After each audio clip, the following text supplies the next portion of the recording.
Si Velma ang pumatay kay Helena. Just because I slept with another woman.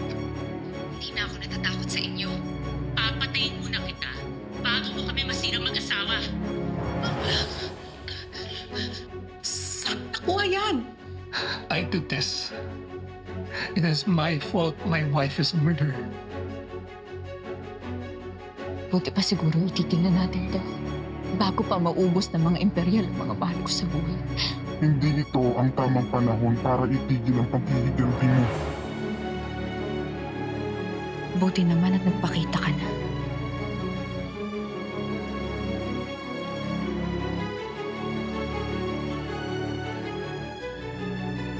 Griselda.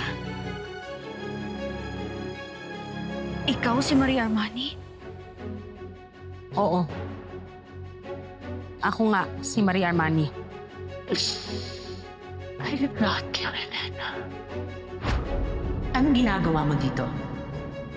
Huwag kang manggugulo dito. Pero hindi ako papayag na aagawin mo yung pinaghirapan ko. I'm warning you. Hindi na ako natatakot sa inyo, lalo na alam ko hawak ko yung katotohanan. Papatayin muna kita bago mo kami masirang mag-asawa.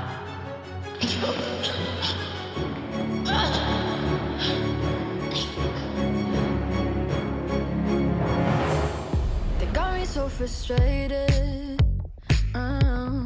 thinking I can't make it. All the efforts that I put out, my ideas just get shut down. It's a shame dahil mananagot kayo. Ganda-gandahan, tuwing oras ng ambagan, ang mundo ko'y kagandahan, baby.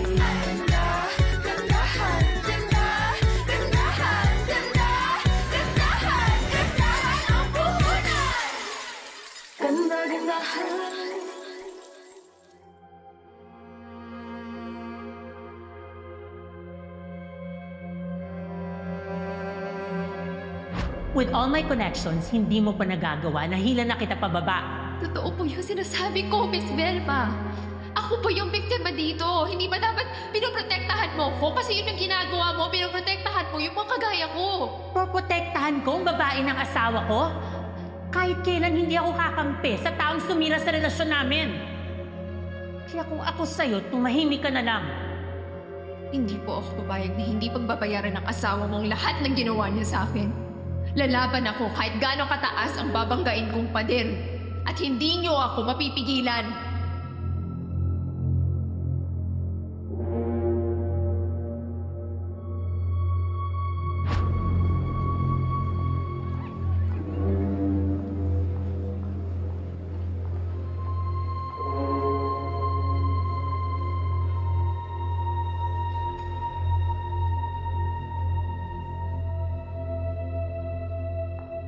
Miss Velma.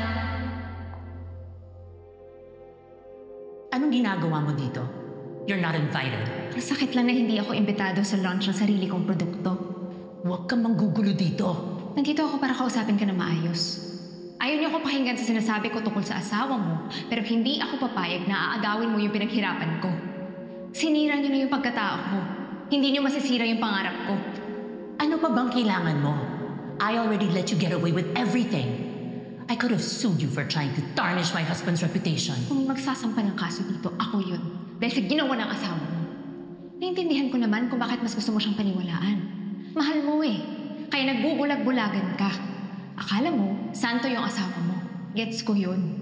Pero yung hindi ko matanggap ay yung gusto mong gawin sa akin at sa mga pangarap ko. Hinayaan mo manakaw ni Shari yung pinaghirapan ko. Ikaw, na naging inspirasyon ko para tuparin yung mga pangarap ko, ikaw din pala yung sisira nun. Hinila mo ako pataas para itulak pababa. Oh, come on! Ambition mo nang hila sa'yo pababa. You wanted to express path to success. Ginamit mo yung asawa ko at the expense of my marriage. I trusted you. I believed in you. Pero ikaw ang sumira sa kung ano man ang inumpisahan natin. You did this to yourself, Helena. I'm giving you one last chance.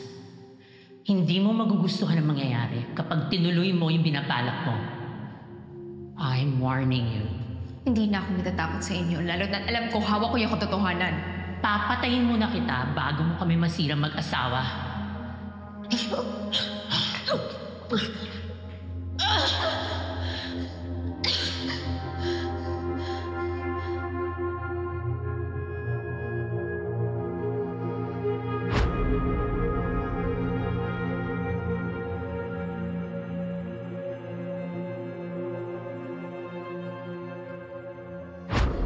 hindi mo tinuloy? Ituloy mo! Ha?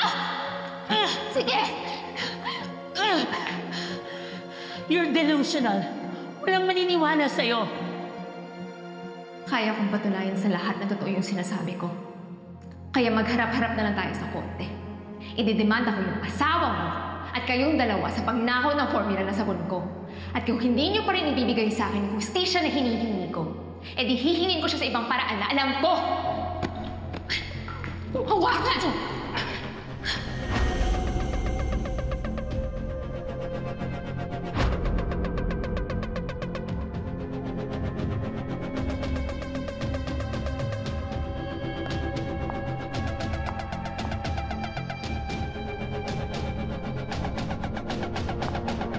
Tama ang narinig ninyo. Pinatay ni Velma Imperial si Helena Alfonso matapos niyang malamang pinagsamantalahan ng asawa niya si Eddie Imperial, ang kapatid ko! That's a lie! A lie? I am too pretty to be a murderer! I did not kill Helena. I did not kill Helena.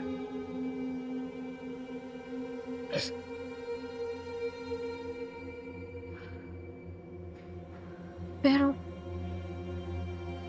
paano? Bakit? I will explain soon.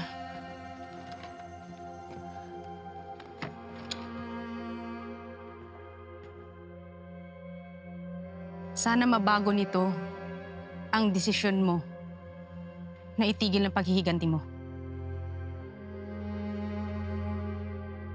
Yan, buksan mo.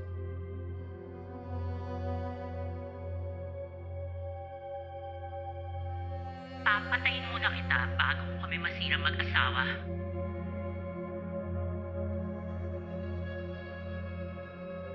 Makikita mo sa video na sinasakal ni Velma si Helena. Pero bago siya mag-appear ulit, may ilang time frame na nawawala bago pa ang pagkakalaglag ng ate mo. Ibig sabihin, may nag-splice niyan. Noreen, hindi si Velma ang totoong killer ng ate mo. Sinong tumulong kay ate?